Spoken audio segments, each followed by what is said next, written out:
kublay yafi baro na ka gospel kat kumu Yohanes kalanong ba Andrew dekat Andrew Pupra Simon Petrus ula jubab yaw Jesu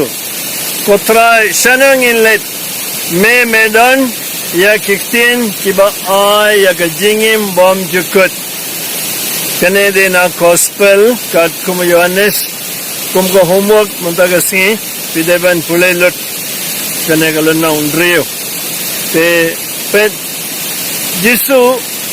suaban Cleo Petrus ula ong kini kikintin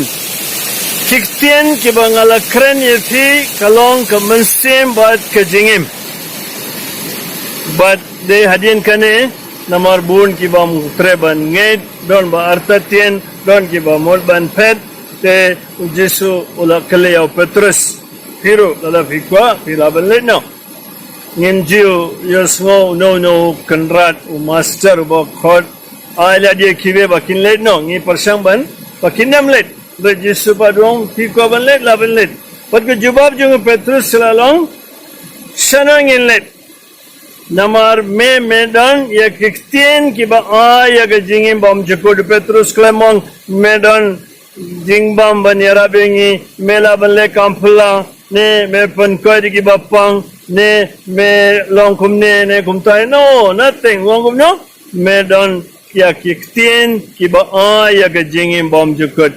ko himen ko para bayed hakene ka por lockdown ladu bastang pet ngila pasang ban yui kumnongin pule ya ga bible man kasngi in puson ya ga tin jung blai man kasngi par khamtam